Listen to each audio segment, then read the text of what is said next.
परिचय। आपकी रसोई की अलमारी निश्चित रूप से सफाई के साथ कतार में खाने के डब्बों से सुसज्जित होगी, जिनमें से अधिकांश प्लास्टिक के बने होंगे। आजकल प्लास्टिक ने हमारे जीवन में इतनी प्रमुखता से स्थान बना लिया है कि हमने एल्यूमीनियम, लोहा, स्टील और कांच जैसे पदार्थों को प्लास्टिक से बदल दिया है। इसलिए आइए इस अध्याय में प्लास्टिक के बारे में और अधिक जानते हैं, जहां आप प्लास्टिक के सामान्य गुणों और अपने दैनिक जीवन में इसके महत्व के बारे में अध्ययन करेंगे।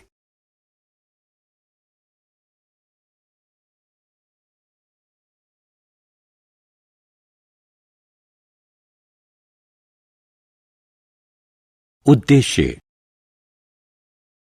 इस पाठ के अंत में आप निम्न करने में सक्षम हो जाएंगे: प्लास्टिक को परिभाषित करना, थर्मोप्लास्टिक और थर्मोसेटिंग प्लास्टिक को परिभाषित करना, प्लास्टिक की विशेषताओं और अपने दैनिक जीवन में इसके महत्व का वर्णन करना, हमारे पर्यावरण पर प्लास्टिक के दुष्प्रभावों की चर्चा करना।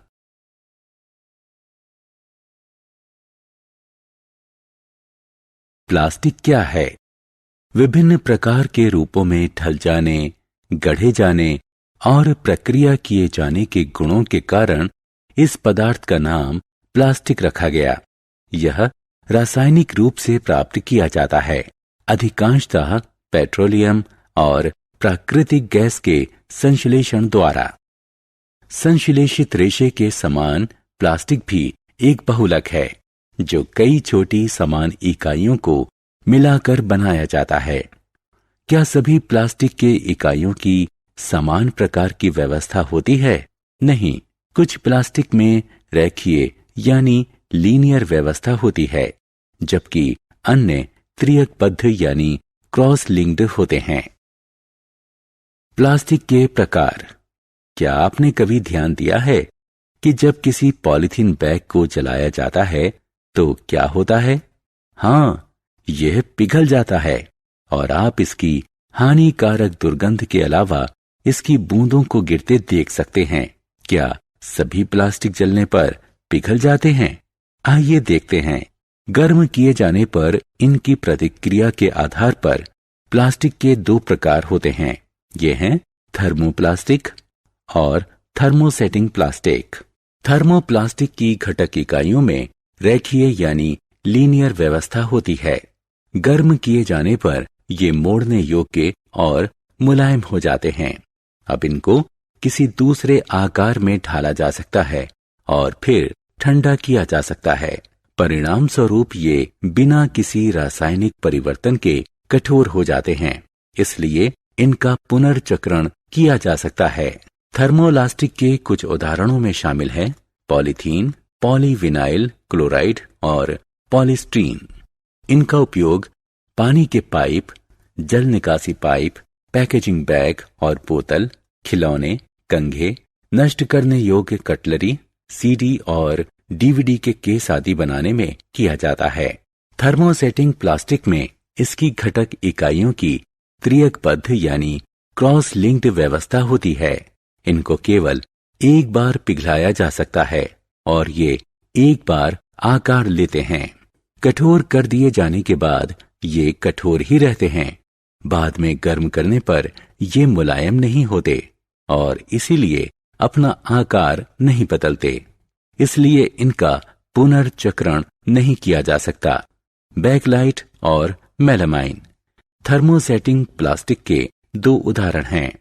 विद्युत के स्विच, बर्तनों के हैंडल बैकलाइट से बने होते हैं, क्योंकि ये ऊष्मा और विद्युत के कुचालक होते हैं, जबकि मेलामाइन का उपयोग जमीन की टाइल और रसोई की वस्तुएं तथा कुछ निश्चित कपड़े बनाने के लिए किया जाता है, क्योंकि ये अग्नि प्रतिरोधक होते हैं।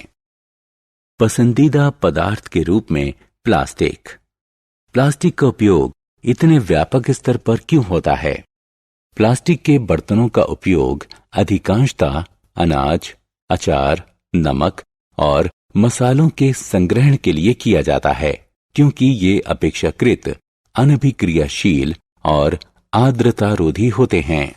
चूंकि प्लास्टिक विद्युत का कुचालक है, इसलिए विद्युत के तारों पर प्लास्टिक का आवरण होता है।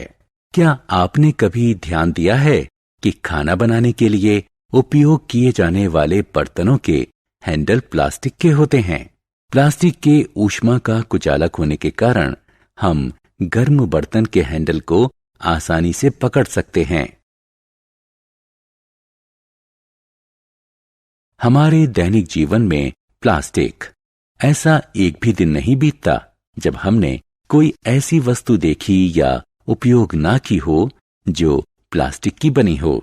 इसे उपयोग में आसान बनाने वाले विभिन्न प्रकार के इसके गुणों के कारण इसने हमारे जीवन में प्रमुख स्थान ले लिया है। यह हवाई जहाज, अंतरिक्ष यान और कारों में अपने हल्के वजन तथा मजबूती के कारण उपयोग किया जाता है। इनका उपयोग व्यापक स्तर पर गोलियों की पैकेजिंग, जख्मों की सिलाई के लिए उपयोग किए जाने वाले धागे, सिरिंज, डॉक्टर के दस्ताने और कई मेडिकल उपकरणों में किया जाता है। क्या आपने कभी डोसे बनाने के लिए उपयोग किए जाने वाले फ्राइंग पैन पर ध्यान दिया है? आपने इसके ऊपर काले रंग की एक परत देखी होगी। यह टेफ्लॉन है, जो एक प्रकार का विशेष प्लास्टिक है जिस पर तेल और पानी चिपकता नहीं है, अतः इसका उपयोग बर्तनों पर गैर चिपचिपी परत के तौर पर किया जाता है। आपको जानकर हैरानी होगी कि अग्निरोधी प्लास्टिक भी होते हैं। हाँ, अग्निशमन दल के लोगों की वर्दी को अग्निरोधी बनाने के लिए उस पर मेलामाइन प्लास्टिक की परत चढ़ी होती है।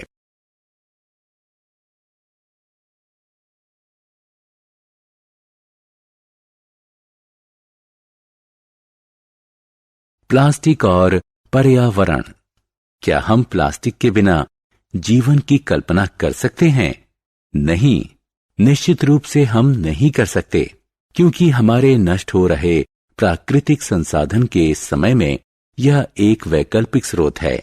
लेकिन हमने इसके लिए क्या कीमत चुकाई है? हम जानते हैं कि संश्लेषित पदार्थ होने के कारण प्लास्टिक जैव अनिम्नीकरणीय है, क्योंकि इसे नष्ट करने वाले आवश्यक किण्वक यानी एंजाइम, विश्लेषण करने वाले यानी नष्ट करने वाले तत्व जैसे विभिन्न जीवाणु और फफूंद में मौजूद नहीं होते। अतः प्लास्टिक के ढेर को एकत्रित कर गड्ढों में जमा किया जाता है, जिससे वे वहां मिट्टी तथा आसपास के जल स्रोतों में जहरीले रसायन उत्सर्जित करते हुए सैकड़ों वर्षों तक रहेंगे। साथ ही प्लास्टिक जमीन की सतह पर एक आवरण का निर्माण कर देती है, जो कि पानी की अभिद्ध होती है, जिस कारण वर्षा जल मिट्टी में सोखा नहीं जाता और इस प्रकार ये भूतल जल संरक्षण को घटाती है। आपने कूड़े के ढेर के निकट प्लास्टिक बैग में से खाना बाहर निकालने के लिए प्रयास कर रही गाय को निश्चित रूप से देखा होगा। वे अंत में प्लास्टिक बैग भी खा जाती हैं। ये उनके श्वसन तंत्र में कंठरोध उत्पन्न कर सकती हैं या आमाशय में एक अस्तर बना सकती हैं। परिणाम स्वरूप उनकी मौत हो सकती है। प्लास्टिक को जलाने पर यह वातावरण में जहरीला धुआं छोड़ता है। प्लास्टिक से जल भराव का भी खतरा है। जब ये प्लास्टिक नालियों में भरकर उन्हें बंद कर देती है तो नालियां वर्षा काल में वर्षा के दौरान अत्यधिक भर जाती हैं, जिससे जल भराव की स्थिति बन जाती है।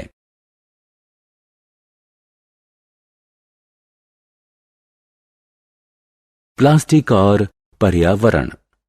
हमारे पर्यावरण को प्लास्टिक के बढ़ते ढेर से बचाने के लिए पर्यावरणीय दृष्टिकोण से जागरूक नागरिक होने के नाते ऐसे कई कदम हैं जो हम उठा सकते हैं।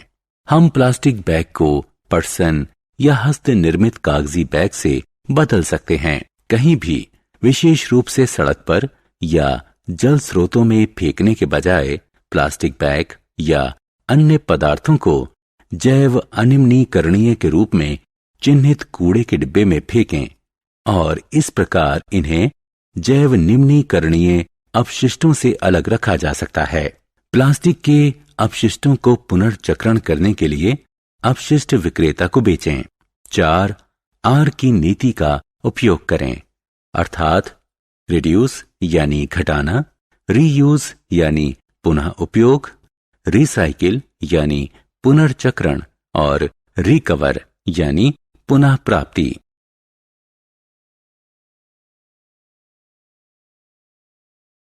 सारांश। आइए हमने जो कुछ सीखा है उसे संक्षेप में दोहराएं। प्लास्टिक बहुलक होते हैं। थर्मोप्लास्टिक और थर्मोसेटिंग प्लास्टिक दो महत्वपूर्ण प्रकार के प्लास्टिक हैं। प्लास्टिक अप्रतिक्रियात्मक, हल्के, मजबूत, टिकाऊ और ऊष्मा तथा विद्युत के कुचालक होते हैं। प्लास्टिक का उपयोग व्यापक स्तर पर स्वास्थ्य देखभाल उद्योग, भवन निर्माण सामग्री और पाइपलाइनों में किया जाता है। जलने पर प्लास्टिक जहरीली गैसों का उत्सर्जन करता है। प्लास्टिक अपने जैव अन्यूनीकरणीय प्रकृति के कारण नष्ट होने में सैकड़ों वर्ष लेता है। 4 आर की नीति का उपयोग करें, अर्थात रिड्यूस यानी घटाना, रीयूज यानी पुनः उपयोग, रिसाइकिल यानी पुनर्चक्रण और रिकवर यानी पुनः प्राप्ति।